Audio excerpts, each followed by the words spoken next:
Doctor Dilip Kumar রায় প্রতিষ্ঠিত স্বর্ণ ও হিরে ব্যবসায়ী। কারখানা গড়ে ব্যবসার প্রসার ঘটিয়েছেন খাদ্য, ঔষধ ও ঔষধের অ্যাক্সেসরিজ খাতেও। ফরিদপুর বোয়ালমারীর ধোপা পরিবারের সন্তান দিলীপ কুমার ৮০-র দশকে এই হোমিওপ্যাথি মেডিকেল কলেজে ছিলেন চতুর্থ শ্রেণীর কর্মচারী। পাশাপাশি হাঁটেন রাজনীতিতে এক নেতার অনুসারী হয়ে। এরপর দিলীপ কুমারের উত্থান যত না আকাশচুম্বী ততই রহস্যে ঘেরা। জয়কালী মন্দির এলাকার এই কলেজে হোমিওপ্যাথিতে ৩ বছরের ডিপ্লোমা করেই হয়ে যান ডাক্তার দিলীপ কুমার। কলেজটিতে নথিভুক্ত হন আউটডোর চিকিৎসক ওপিডি হিসেবে। সেই সময়ের সাক্ষী কলেজটির তৎকালীন ভিপি, জিএস ও হোমিওর পরিচিত জনরা। কেয়ারটেকার হিসাবে কলেজে জয়েন করেন, এটা ৮২ থেকে। তারপরে ৮৩-তে আইসা ওইখানে ওপিডিতে জয়েন করেন। তারপরে এক সময় উনি আরএমও হয়ে যান। এর কিছুদিন পরেই আবার হোমিওপ্যাথিক বোর্ডের চেয়ারম্যান করা হয়। হোমিওপ্যাথি সমাজের ম্যাক্সিমাম ক্ষুব্ধ। তিনি প্রথম পর্যায়ে Bangladesh homeopathic medical college and হসপিটালের সেই জায়গায় কেয়ারটেকার হিসেবে তিনি চাকরি নিয়েছেন। তিনি তার পদ পদবি এবং রাজনৈতিক পরিচয় দিয়ে তিনি হোমিওপ্যাথিক বোর্ডের চেয়ারম্যান হয়েছেন। কলেজে ইনডোর চিকিৎসা ব্যবস্থা না থাকলেও ডাক্তার দিলীপ কুমার রায় রাজনৈতিক প্রভাবে হয়ে যান হোমিও জগতের একমাত্র আবাসিক চিকিৎসক আরএমও। এরপর ২০০৯ সালে দিলীপ কুমার হোমিও চিকিৎসক থেকে হয়ে যান বাংলাদেশ হোমিও বোর্ডেরই চেয়ারম্যান। আর কে সরায় তাকে? ৩ বছর মেয়াদী বোর্ডে দিলীপ কুমার রায় গুনে গুনে ৫ দফায় ১৫ বছর থেকে যান চেয়ারম্যানের পদে। অর্থের উত্থান নাকি এখান থেকেই শুরু। বোর্ডের যে বড় বড় যে নিয়োগগুলা হয়েছে, বোর্ড রিলেটেড যারা বোর্ডের, বিশেষ করে বোর্ড অফিস এবং বিভিন্ন কলেজে যারা নিয়োগ দেয়, এবং প্রত্যেকটা নিয়োগের থেকেই কেন দিয়েছে এটা আমরা হয়তো অবুঝার নেই, কারণ বড় অঙ্কের অর্থ লেনদেনের মাধ্যমে হয়। বাবা ধোপা ছিলেন, ওনার দাদা ধোপা ছিলেন। শুনছি স্বর্ণের দোকানের, ঠিক আছে, ওনার বড় ব্যবসা আছে। আবার এই যে ভাটা এবং ইন্ডিয়াতে ৪-৫টা বাড়ি করছে। উনি যে এত টাকার মালিক কিভাবে? ২০০৯ সালে বোর্ড চেয়ারম্যান হলে শূন্য থেকে ফুলে ফেঁপে বাড়তে থাকে ডাক্তার দিলীপ কুমার রায়ের সম্পদ। রাজধানীর বাইতুল মোকারমে প্রায় কোটি টাকা মূল্যের 2টি দোকান কিনে গড়েন ব্যয়বহুল বিলাসী ব্যবসা গ্রামীণ জুয়েলার্স। এই মার্কেটেই গড়েন বিশাল ডায়মন্ডের শোরুম। এছাড়া বসুন্ধরা সিটি শপিং মল ও নিউ মার্কেটেও প্রায় কোটি টাকা মূল্যের 2টি দোকান কিনে গ্রামীণ জুয়েলার্স ও ডায়মন্ডের ব্যবসার প্রসার ঘটান।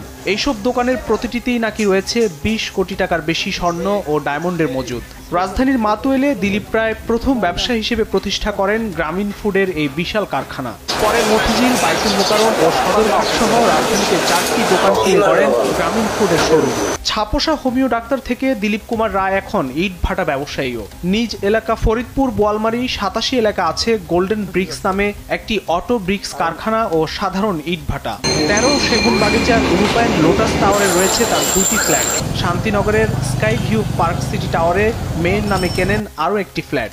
শুধু তাই নয়, পূর্বাচলে কয়েক কোটি টাকা কেনেন আরও 5 কাঠার প্লট। রাজধানীর জয়কালী মন্দির এলাকায় দিলীপ কুমার রায় গড়ে তোলেন রায় হোমিওপ্যাথির হোলসেল ব্যবসা। ফরিদপুরে কাজী হারুন শপিং কমপ্লেক্সে রয়েছে তার আরও 2টি ফ্ল্যাট।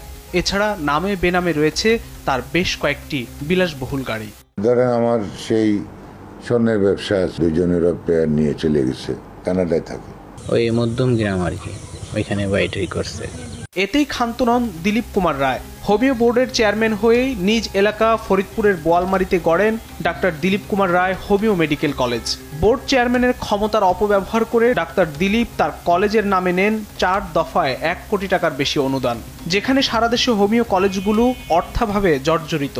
দিলীপ রায় মানিকগঞ্জে গড়েন ওষুধের অ্যাক্সেসরিজের কারখানা। এছাড়া ফরিদপুর বোয়ালমারীর ধুলপুকুরিয়ায় নামে বেনামে কেনেন কয়েকশো একর সম্পত্তি। ফরিদপুরে নিজ গ্রামেও করেছেন বিলাসবহুল বাড়ি। কথিত আছে দিলীপ রায় কানাডা ও পাশের দেশ কলকাতার মধ্যম গ্রামেও বাড়ি কেনেন। হোমিওপ্যাথি বোর্ড ভেঙে হোমিও শিক্ষা ও চিকিৎসা কাউন্সিল গঠিত হলে ডাক্তার দিলীপ রায় এখন তার নির্বাহী চেয়ারম্যান। যুগ আসে যায়, হোমিও জগতে যেন দিলীপ রায়ের যোগের ক্ষয় নেই। অভিযোগ আছে হোমিও বোর্ডে ২৭টি নতুন কলেজের অনুমোদন দিয়ে শিক্ষক কর্মচারী নিয়োগ বদলি বাণিজ্যের সবকিছু একচ্ছত্র নিয়ন্ত্রণ করেন। আর এখান থেকেই নাকি শত শত কোটি টাকা হাতিয়ে অর্থবিত্তের কুমির বনে গেছেন ডাক্তার দিলীপ রায়। চতুর্থ শ্রেণীর কর্মচারী থেকে হোমিও ডাক্তার দিলীপ রায় শুধু হোমিও বোর্ড চেয়ারম্যানই নন, তিনি ছিলেন জুয়েলারি মালিকদের সংগঠন বাজুসের সাবেক সভাপতি।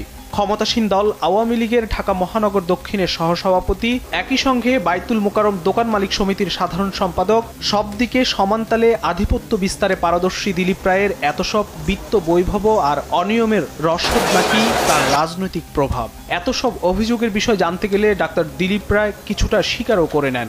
কলেজে ৪র্থ শ্রেণীতে চাকরিতে আমি মেডিকেল অফিসার হিসেবে ঢুকছি। আমার দুর্নীতি কোথায়? হোমিওপ্যাথি বোর্ডে বাজেট হলো 4 কোটি টাকা। তো যদি টাকা নিয়ে নিয়োগ দেয়, মাগনা দেয়, মেটায় দেয়, এটা তো ডিসি দেবে। আমি নিয়োগ করতাম না। ট্রান্সপারেন্সি ইন্টারন্যাশনাল বাংলাদেশ টিআইবির নির্বাহী পরিচালক ইফতেখারুজ্জামান জানান, দুর্নীতির আশ্রয়ে এমন অর্থবিত্তের বিষয়টি সংশ্লিষ্ট কর্তৃপক্ষকে খতিয়ে দেখা উচিত। এই ধরনের উত্থানটা ঘটেছে, বিশেষ করে রাজনৈতিক প্রভাব, দলীয় রাজনৈতিক প্রভাব এখানে একটা মুখ্য ভূমিকা পালন করেছে। বহু প্রাতিষ্ঠানিক প্রক্রিয়াকে এক ধরনের